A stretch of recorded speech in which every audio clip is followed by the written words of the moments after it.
Wayanad DCC treasurer NM വിജയന്റെയും മകൻ ജിജേഷിന്റെയും ആത്മഹത്യയിൽ പ്രതിരോധത്തിലായി Congress. Sultan Bathery MLA IC ബാലകൃഷ്ണനും KPCC അധ്യക്ഷനുമെതിരെ ആത്മഹത്യാ പ്രേരണയ്ക്ക് കേസെടുക്കണം എന്നാണ് CPIMന്റെ ആവശ്യം. എന്നാൽ ആരോപണങ്ങൾക്ക് പിന്നിൽ ഗൂഢാലോചനയെന്നാണ് IC ബാലകൃഷ്ണന്റെ പ്രതികരണം. NM വിജയന്റെയും മകന്റെയും മരണത്തിനു പിന്നാലെ അർബൻ ബാങ്ക് നിയമന കോഴ വിവാദത്തിൽ കോൺഗ്രസ് പ്രതിരോധത്തിലാവുകയാണ്. IC ബാലകൃഷ്ണന് കോഴപ്പണം കൈമാറിയെന്ന വിജയൻ KPCCക്ക് അയച്ച കത്തും മീനങ്ങാടി കുമ്പളേരിയിലെ റിട്ടയേർഡ് അധ്യാപകനായ പീറ്റർ ജോർജുമായി ഉണ്ടാക്കിയ ഉടമ്പടി രേഖയും കഴിഞ്ഞ ദിവസം പുറത്തു വന്നിരുന്നു. ഇതിനു പിന്നാലെ CPIM നിലപാട് കടുപ്പിച്ചു.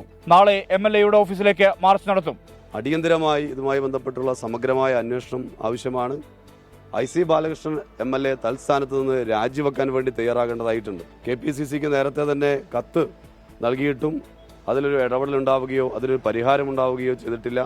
സംഭവത്തിൽ സമഗ്രാന്വേഷണം വേണമെന്ന് BJPയും ആവശ്യപ്പെട്ടു. DCC ട്രഷറർ മരിച്ചതുമായി ബന്ധപ്പെട്ടുകൊണ്ട് സമഗ്രമായിട്ടുള്ള ഒരു അന്വേഷണം BJP ആവശ്യപ്പെടുകയാണ്.